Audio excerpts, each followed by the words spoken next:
দলমা থেকে 260 কিলোমিটার রাস্তা পেরিয়ে বেতলার উদ্দেশ্যে রওনা দেওয়া। বেতলায় আমরা কোথায় থাকব, কোথায় আরও থাকার জায়গা আছে, কি কি দেখব, জঙ্গল সাফারিতে কীরকম কস্ট, তারপর কোথায় গাইড পাবো, আরও বেতলাতে কি কি দেখার জায়গা বা দর্শনীয় স্থান আছে, সব ইনফরমেশন তোমরা এই ভিডিওতে পেয়ে যাবে। So hello and welcome back to my channel Soma and her passion. Betla national park Chotanagpur প্ল্যাটোর ওপর অবস্থিত। লাতেহার আর পালামো ডিস্ট্রিক্ট নিয়ে এই ন্যাশনাল পার্কটি। লাতেহার ডিস্ট্রিক্টে 80% আর পালামোতে 20%। এই পার্কে কিন্তু wide variety of wild animals দেখা যায়।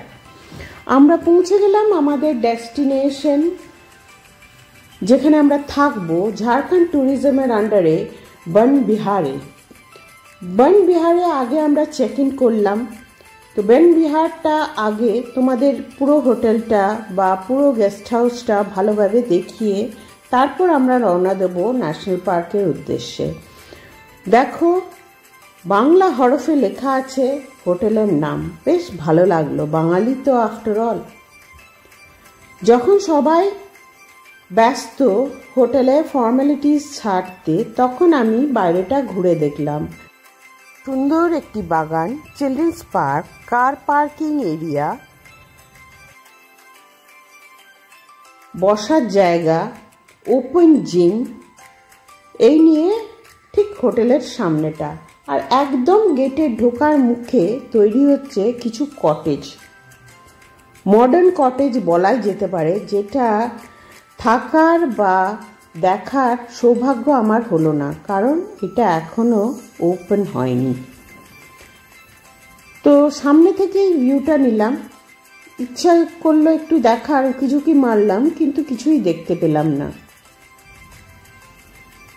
বছরখানেক পরে গেলে হয়তো এই কটেজগুলো তখন আমাদের নর্মাল পাবলিকের জন্য খোলা হবে। ওই পেছনে গ্রিন বিল্ডিংটা দেখছো, ওইখানেই আমাদের রুম। সবার ফর্মালিটিস সারা হয়ে যাওয়ার পর রুমের উদ্দেশ্যে রওনা দিলাম। রুমে গিয়ে যে চলো তোমাদের রুমের ভিউটা আগে দিয়ে দিই। খুব হাইফাই কিছু নয় রুমটা, but much better than Dalma. ঢুকেই হচ্ছে রাইট সাইডে washroom, much neat and clean, আর লেফট সাইডে একটা তাক মতো করা আছে যেখানে লাগেজ রাখা যেতে পারে। একটা ডাবল বেড, কিং সাইজ, আর পেছনে একটি বারান্দা, যেটা দিয়ে বেরোলে ওই কটেজগুলো, নতুন কটেজগুলো দেখা যায়।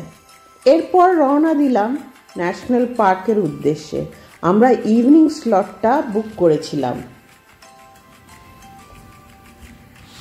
এই ন্যাশনাল পার্কে জঙ্গল সাফারি হয় সকাল 6টা থেকে 10টা অবধি, আবার 2টো থেকে 5টা অবধি। আমাদের জন্য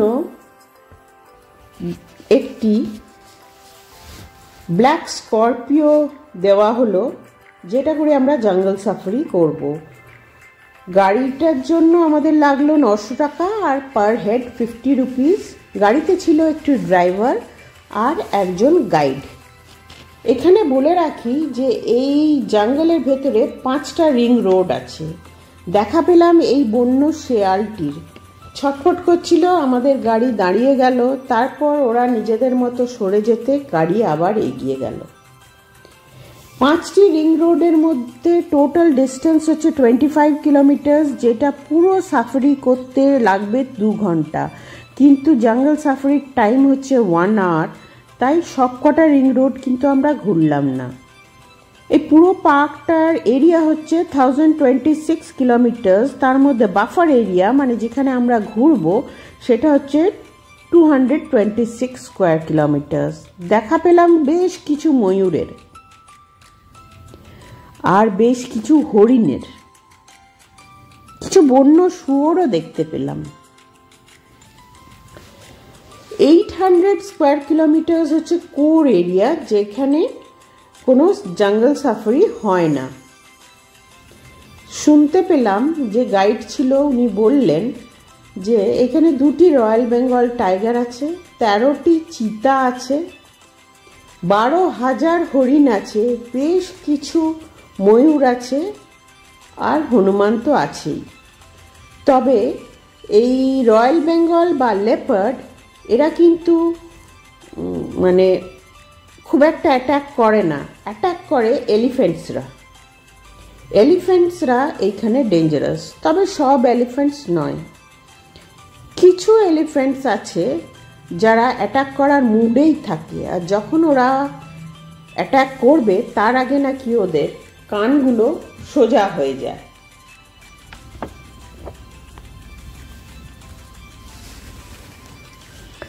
জঙ্গল সাফারিতে আমরা পিকক, ডিয়ার, ফক্স আর পিগ মানে বন্য শুয়োর এই কটা জিনিসই দেখতে পেলাম, আর হনুমান তো আছে।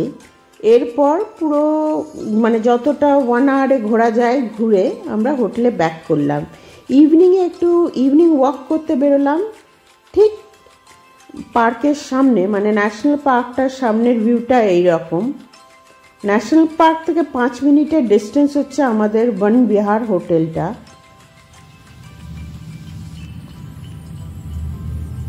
হোটেলের বাইরের ভিউটা রাত্রে ঠিক এই রকম।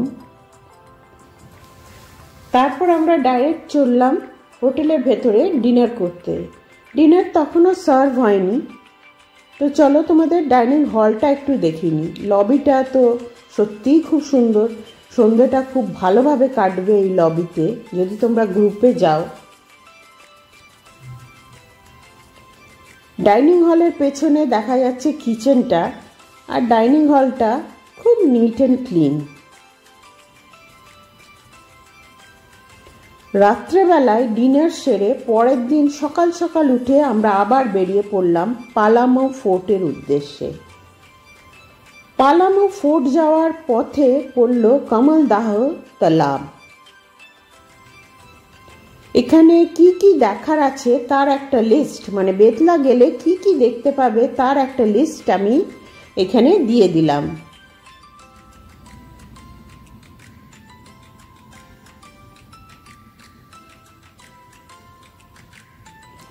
এই কমলদাহ তালাবটা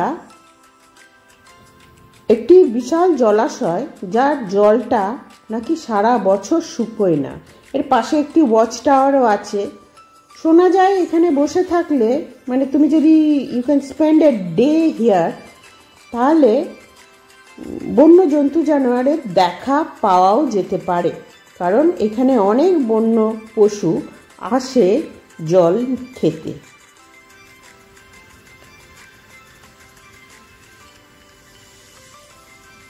আমরা বেশ কিছু পরিযায়ী পাখিরও দেখা পেলাম।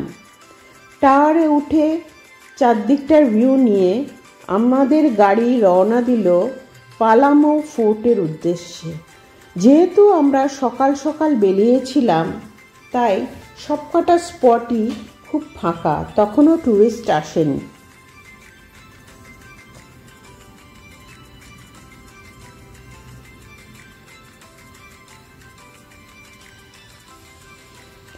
পালামৌ ফোর্টটার লাস্ট যিনি রাজা ছিলেন উনি হচ্ছেন মেদিনী রায়। ফোর্টটাই সামনেটা ঠিক এই রকম। গাড়ি পার্ক করে আমরা এগিয়ে চললাম ফোর্টের ভেতরে। রাস্তাটা একটু এবড়ো খেবড়ো, তাই বয়স্ক মানুষ হলে ভেতরে না যাওয়াই ভালো।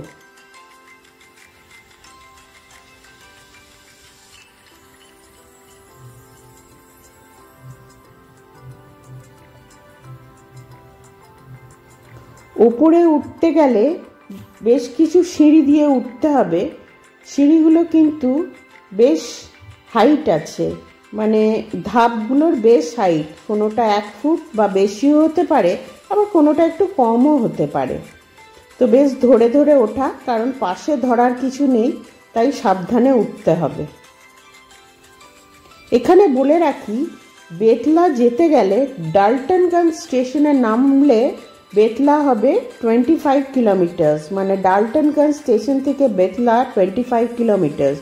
তোমরা ট্রেনে করে এসে ডালটনগঞ্জ স্টেশনে নেমে ওখান থেকে গাড়ি নিয়ে পুরো বেতলা এক রাত থেকে পুরো বেতলার ট্যুরিস্ট স্পট যেগুলোর লিস্ট আমি আগেই দেখিয়েছি সেগুলো ঘুরে পরের দিন কিন্তু ব্যাক করাই যেতে পারে, যদি তোমাদের টার্গেট শুধু বেতলা থাকে।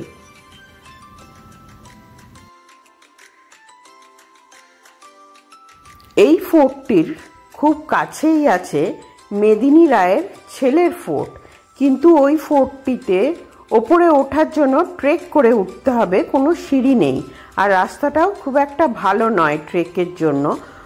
তাই আমরা গেলাম না, কারণ আমরা সবাই ওখানে উঠতে পারবো না বলে। আমি এইখান থেকেই ওই ফোর্টটার ছবি ক্যাপচার করার চেষ্টা করলাম।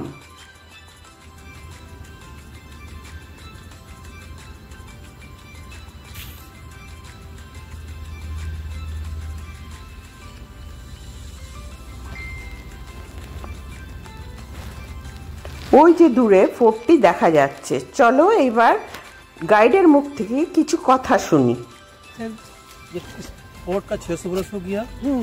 ये राजा मेदिनी राय इस पे लास्ट स्टॉपेज किया। इस पे अकबर बादशाह आया, दाऊद खान, उसके बाद औरंगजेब। लेकिन लास्ट में जो मेदिनी राय यहाँ पे जो आया ना, मेदिनी राय के नाम से ही हम लोग इसको प्रचलित जानते हैं। फिर इसी के नाम से हमारे पलामू जो है, जो डाल्टनगंज, उसको नाम रखा गया। इसका पूरा लंबाई एंड चौड़ाई में आपको 1.5 किलोमीटर आता है। अच्छा, जो अब यहाँ भी टूट गया है और उधर में भी टूट गया है। तो टूरिस्ट को हम लोग यहाँ से आने को ये समझ में लगता है, जब टूरिस्ट को ये दिखाए यहाँ कितना ये लंबा चौड़ा में है।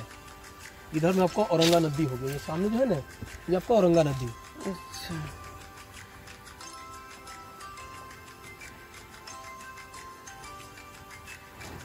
গাইডের পুরো details along with phone number আমি ডেসক্রিপশন বক্সে দিয়ে দেবো। খুব ভালো ছেলেটি, তোমরা গেলে যোগাযোগ করতেই পারো।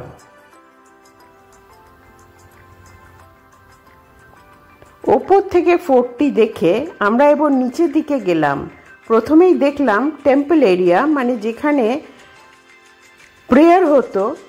এখানে একটি মস্কো আছে, একটি চার্চও আছে, আর একটি টেম্পলও আছে। গাইড যেটি আমাদের বলল সেটাই আমি তোমাদেরকে বললাম। এরপর আরেকটু ভেতর দিকে গেলাম, সেখানেও ফোর্টের ভেতরের কিছু জায়গা দেখার মতো আছে বলে আমরা একটু ভেতর দিকে এগিয়ে গেলাম। প্রথমেই পেলাম রাজা যেখানে স্নান করতেন, একটি কুয়ো। কুয়োটিতে এখন জল নেই, চলো তবুও ভেতরটা দেখে ফেলি একবার।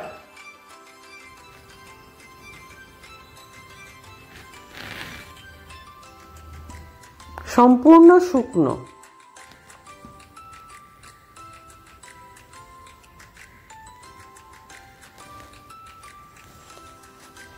এরপর দেখব রানীরা যেখানে স্নান করতেন। এইখানে নামার জন্য সিঁড়ি ছিল, কিন্তু দেখো একটা গর্ত দেখা যাচ্ছে, তার পাশে একটা ওয়াল পড়ে গেছে বলে ওই সিঁড়িটা দিয়ে এখন আর নামা যায় না। সাইড দিয়ে গিয়ে ওপর থেকে দেখা যায়।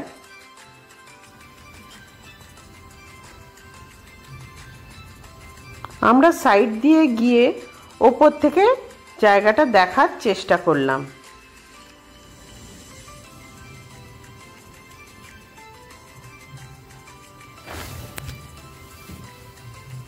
এরপর পুরো ফোর্টটা ঘুরে হোটেলের উদ্দেশ্যে রওনা দিলাম, কারণ আমরা হোটেল থেকে ব্রেকফাস্ট করে বেরিয়ে পড়ব নেতারহাটের উদ্দেশ্যে।